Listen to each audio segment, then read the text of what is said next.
Olá, meu amigo, minha amiga, muito obrigado por vocês estarem aqui no nosso Portal de José. Hoje para mais um encontro num momento extremamente importante, num momento peculiar na realidade brasileira e na história do nosso país. Se eu pudesse aqui usar uma frase para espelhar melhor as coisas que nós estamos enxergando, poderíamos dizer que chegou a hora de separar os homens das crianças.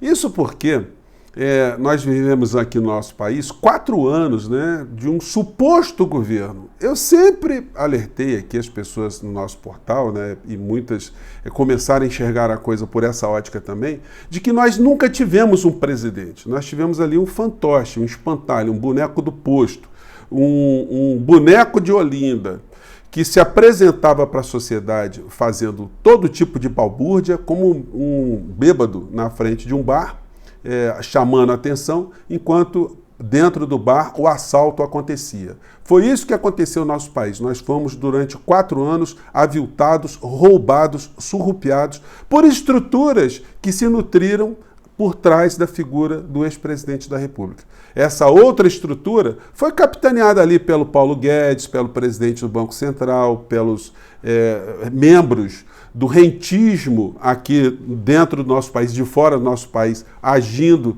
por trás nas estruturas de governo, com representantes também como o senhor Rodrigo Maia, o Alcolumbre, que emparedaram processos de impeachment, que avançaram com as pautas contra o povo brasileiro em plena pandemia. Depois nós tivemos a chegada de Arthur Lira e de Pacheco também. Isso tudo garantido juridicamente por uma figura como o senhor Augusto Aras e a sua equipe mais próxima dentro da Procuradoria-Geral da República. O pacote estava todo montado. Com a derrota de Bolsonaro, nós estamos vendo agora esse poder real se manifestar de uma forma mais evidente, dentro daquilo que a gente chama o centrão, os representantes do poder econômico dentro do parlamento brasileiro. E aí nós temos a figura de um presidente da República que foi eleito pelo povo brasileiro para realizar mudanças. Mas se essas mudanças estão sendo emparedadas por essas estruturas, o que resta ao presidente da República? Ele capitular? Ele dizer que não dá para fazer nada? Os colunistas todos, os formadores de opinião, têm que adotarem essa lógica: olha, isso é o que é possível, não dá para fazer nada, essa é a realidade. Ou a gente tem que se colocar contrária a essa realidade, como fizeram tantos povos, tantas correntes políticas ao longo da história do Brasil e da humanidade também.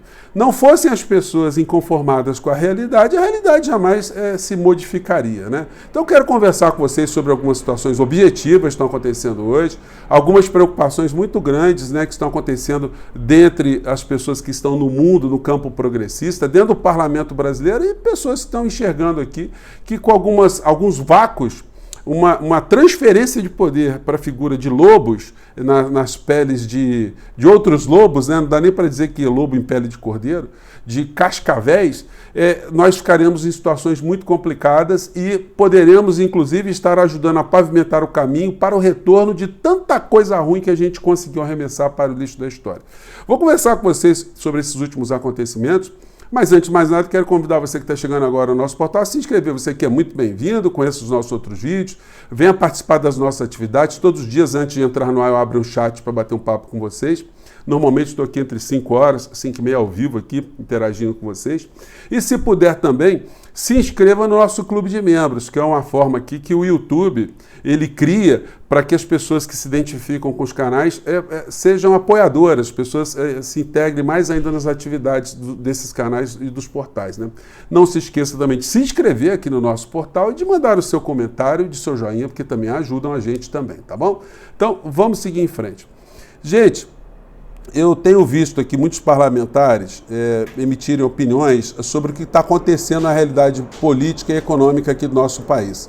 Um desses deputados é o Lindenberg Farias, que eu vi várias entrevistas dele e ele tem demonstrado assim uma inquietação, uma insatisfação, uma preocupação muito grande. Ontem ele estava no CL, ele falou isso aqui. Eu acho que esse arcabouço ficou muito rígido. Eu falo que virou uma marra para o governo do Lula, porque ali eles construíram instrumentos, principalmente a partir do relatório do deputado Cajado, relatórios e regras fiscais muito rígidas, uma das mais rígidas do mundo.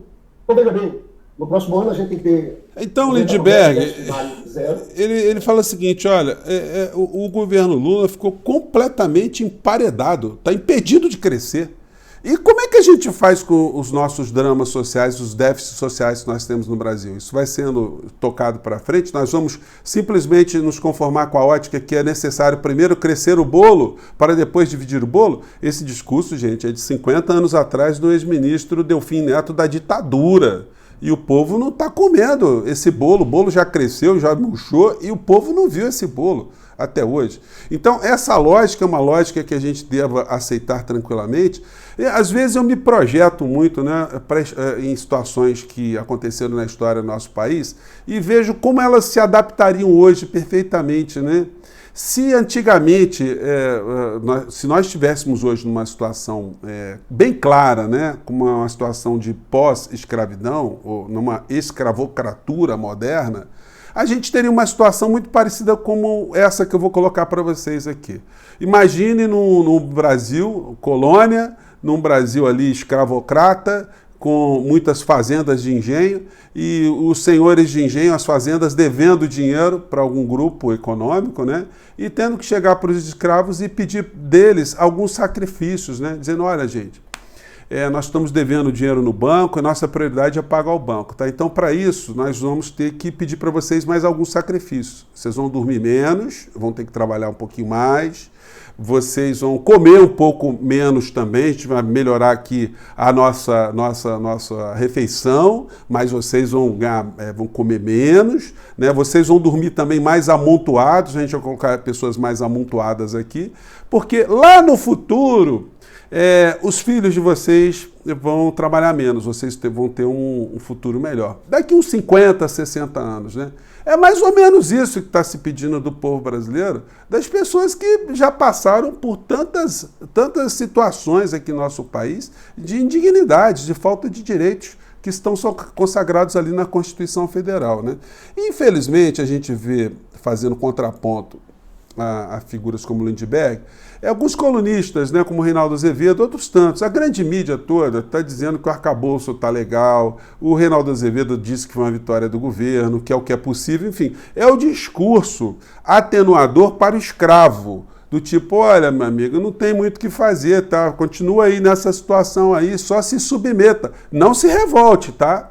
Não fique nervoso, não vá para as ruas, não tente fugir, porque aí senão o teu problema vai ficar muito maior. Então é isso que a gente está vivenciando no Brasil, né? E a gente pode achar isso natural? Claro que não. Os jornais, os colunistas vão atestando situações como essa. Falta de rumo do governo Lula abre vácuo no poder para o Congresso ocupar. Aí o Congresso está ocupando o poder, o Congresso nunca deixou o poder. O Congresso sempre foi a representação do poder.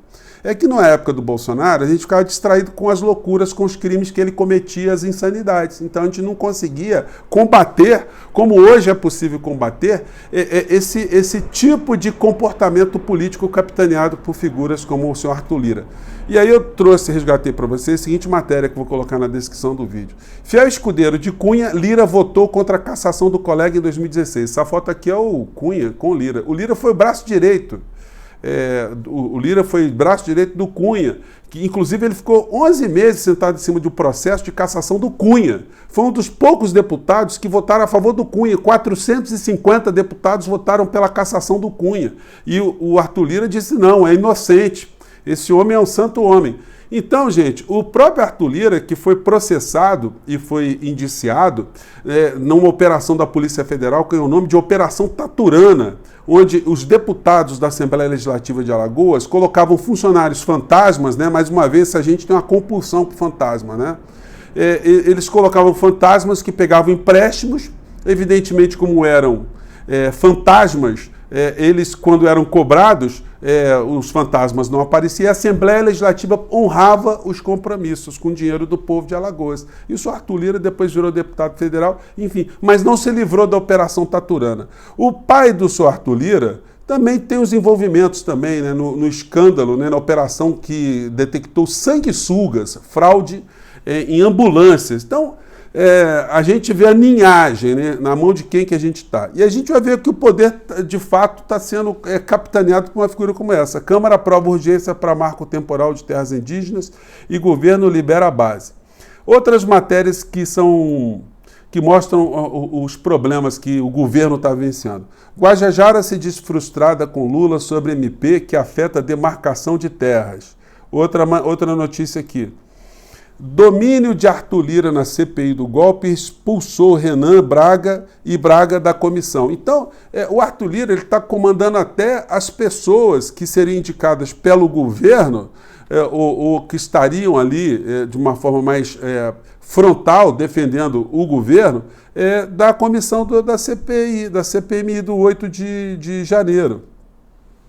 A gente tem notícias, né, colunas como a do Merval Pereira, aprovar petróleo na Amazônia seria escândalo internacional. Olha, quando o Merval Pereira se coloca contra uma situação, a gente tem que ir correndo abraçar outra, tá? Mas, de fato, essa situação também está provocando um grande desgaste em relação à Marina no governo Lula.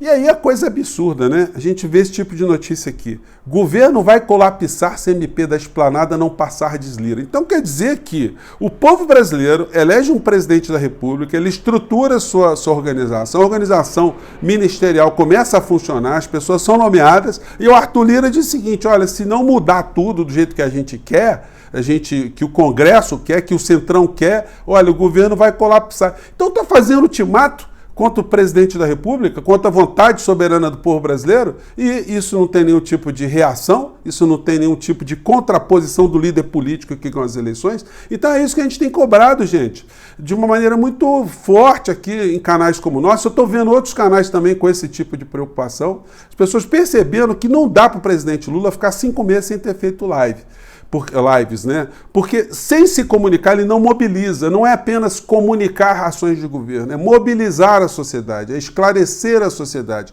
é chamar a sociedade ou simplesmente se envolver em questões comandadas por movimentos sociais, pedir apoio, pedir enfrentamento político. Porque o Congresso Nacional, por mais que defenda interesses, eles também são sensíveis a esse tipo de movimentação. Gente, o ex-governo que teve aqui, ele conseguiu mobilizar uma parcela gigantesca da sociedade que emparedou o Congresso, emparedou instituições. Ele usou esse mecanismo. Então, nós que viemos de movimentos, nós que temos essa metodologia de luta política, nós não vamos usar isso? Nós vamos deixar o Brasil simplesmente entregue nas mãos desses abutres, dessas cascavéis? Então, é muito complicado, né, gente? Eu gosto de mostrar para vocês algumas imagens, por que a gente está aqui. A gente vai dizer para essas pessoas aqui que estão em filas de hospitais que essa realidade a gente não vai mudar jamais, que eles vão ter que aguentar aí arcabouço fiscal, teto de gasto. A gente vai dizer para as crianças que as que estão comendo merenda hoje estão na boa, as que não estão comendo não vão comer, ou que a qualidade vai diminuir, que os moradores de rua vão permanecer morando na rua. A gente vai aceitar essas situações todas. É o discurso do senhor de engenho para o escravo, para os pós-escravos, né? Vai dizer, olha, durma aí, tá? Se vira aí, daqui uns 50 anos você vai estar numa situação melhor. Então, gente, não dá, né? A gente aceitar situações como essa. Você sair para algum lugar, ver pessoas revirando locais com resto de comida para se alimentarem. A gente vê as pessoas sendo transportadas como se estivessem em navios negreiros, né? Nessas situações absolutamente inaceitáveis. A gente vê as pessoas para se locomoverem, serem submetidas a esse tipo de tratamento. Dizer para elas, olha, não tem investimento em saneamento, em transporte, aguentem aí, tá? A questão é pagar a banqueira, pagar lá as pessoas para quem os senhores de engenho estão devendo. A gente diz o que para as crianças aqui, olha, vocês vão ter que morar na palafita o resto da vida de vocês, tá? Porque não vai ter dinheiro para fazer programa de habitação. Então, gente, são essas iniquidades, como é que a gente aceita isso aqui, né? A criança no lixão, são essas iniquidades que fazem com que a gente se movimente e que a gente jamais pode aceitar. E aí, mais tarde, gente, eu quero conversar com vocês, no nosso próximo encontro, sobre as críticas que Janones tem feito também nesse contexto. Tem situações que estão acontecendo aí que são muito importantes para a gente debater, mas eu vou deixar isso para conversar com vocês no nosso encontro mais tarde, com outros assuntos que estão se dando no dia de hoje, que o dia de hoje promete, tá bom? Então, mais tarde estarei aqui com vocês. Até já!